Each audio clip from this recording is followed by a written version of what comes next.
నారాయణుడు. అతనికి 2 పేర్లా? రెండేమిటి, అతనికి అనంత కోటి నామం కలవు. ఎందుకు? ఒకటైతే వాళ్ళమ్మ మర్చిపోతుందేమోనని. అతని అమ్మ పేరేమిటి?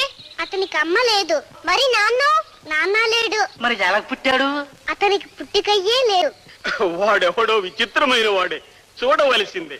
అతని దేవుడు ఎక్కడుంటాడు? అతడు సర్వాంతర్యామి. అతడు లేని చోటు లేదు.